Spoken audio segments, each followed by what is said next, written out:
Estamos en comunicación con Ricardo Foster, filósofo. Ricardo, se cierra una etapa en la Argentina y se iniciará una nueva con Alberto Fernández. ¿Qué visión tenés de lo que se cierra, de lo que viene? ¿Qué imaginás en cuanto a los desafíos de Alberto presidente?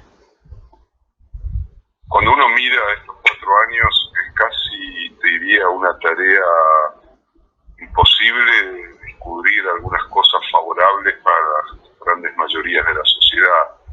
Alguna medida, se me ocurre que habilitar el debate en torno a la interrupción del embarazo, que fue un gran debate democrático, pero que finalmente no pasó la aprobación del Senado.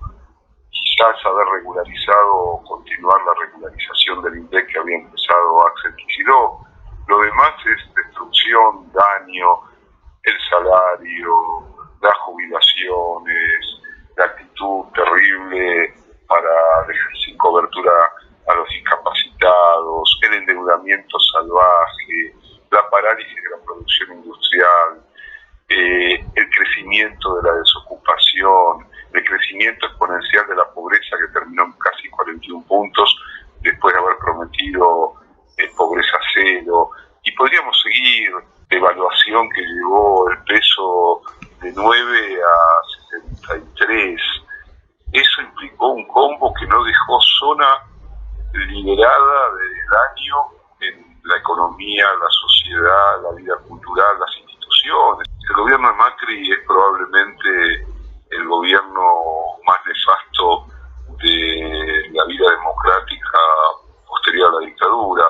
Quizás como consecuencias estructurales habría que compararlo con el gobierno de Menem, que produjo el desguace del Estado, las privatizaciones, la desindustrialización y también el avance brutal de la deuda. Pero en términos de velocidad, en términos de cinismo, en términos de mentira, de fabulación, el macrismo empezó mintiendo y se va mintiendo. Por eso lo que comienza el 10 de diciembre es todo lo contrario. La verdad es que hay una enorme expectativa.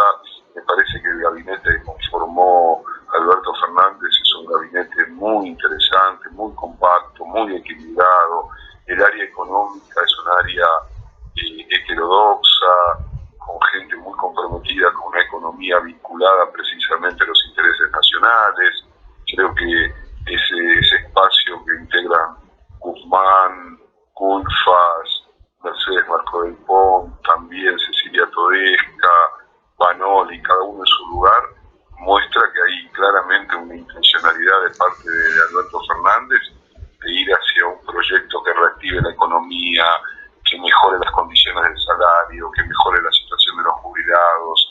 La verdad que son muy buenas señales. También, por supuesto, dos ministerios que me parecen muy valiosos, el de la mujer, las mujeres, política de género y diversidad, donde ha colocado a una persona comprometida con los derechos humanos, que es defensora de Milagro Sala, es toda una señal, que Gómez Alcorta. Lo mismo podríamos decir con el Ministerio de Seguridad, que ha puesto a alguien que está en las antípodas de la doctrina Bullrich.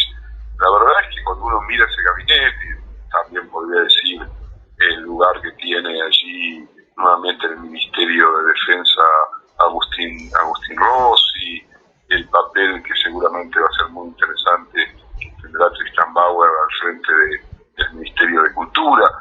Creo que hay un gran desafío. El gran desafío es reconstruir el país, que se ocupe de pensar a la Argentina como un país que impulsa democracias no condicionadas, no atravesadas por el golpismo como hoy aparece en algunos países de la región, sino democracias ligadas a la libertad, a la emancipación, a la igualdad, un cambio de 180 grados en la política internacional, un camino de desendeudamiento, de ahí también la importancia que va a tener el Ministerio de Guzmán para avanzar en una política de desendeudamiento que ayude, sobre todo en estos primeros 2 o 3 años, a recuperar una economía que está profundamente lastimada. En fin, me parece que son 2 proyectos de país completamente distintos. Haber sacado las rejas de la Plaza de Mayo creo que simbólicamente es una extraordinaria decisión, vuelve a abrir ese lugar simbólico popular para el pueblo. Y en el contexto internacional, por lo menos regional, claramente adverso el panorama, ¿verdad? Sí, pero a ver, por un lado es obvio que el golpe de Estado contra Evo Morales es tremendo, produce un dolor inmenso. No está terminada la situación boliviana. Creo que Bolivia va a atravesar situaciones de mucha inestabilidad y disputa, y habrá que ver qué pase en el próximo año allí.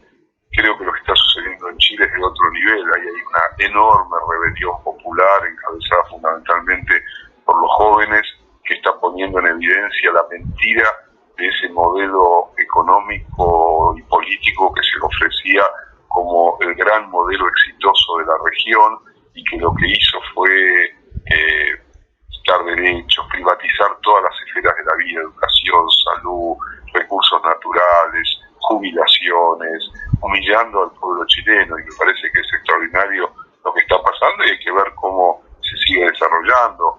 Ecuador está en una situación de tensión y de conflicto.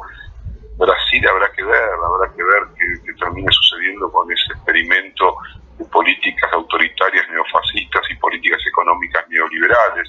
Argentina tiene que mirar hacia México para construir una alianza estratégica en lo político, en lo económico, en lo regional. Creo que el México de López Obrador y la Argentina de Alberto Fernández pueden convertirse en los dos países claves para rearmar proyectos democráticos genuinos en América Latina, y después, por supuesto, abrirse a otras naciones del mundo y no quedar solamente condicionado por las decisiones que tome el Estados Unidos de Trump. Ya vimos que a Trump no le importa llevarse bien ni siquiera con Brasil, y si para los intereses de Estados Unidos hay que subirle los impuestos al acero y a otros materiales clave de la exportación tanto de Brasil como de la Argentina para Estados Unidos, lo hace sin inconvenientes. Por eso hay que mirar hacia China, hay que mirar hacia el sudeste asiático, hacia Rusia, incluso hacia Europa, para multiplicar, para diversificar. En ese sentido creo que el proyecto geopolítico de Alberto Fernández es también antagónico absolutamente a la genuflexión del gobierno de Macri, que implicó el endeudamiento más veloz de la historia argentina. Muy bien, Ricardo Foster, filósofo, gracias por esta comunicación con Agenda Sur.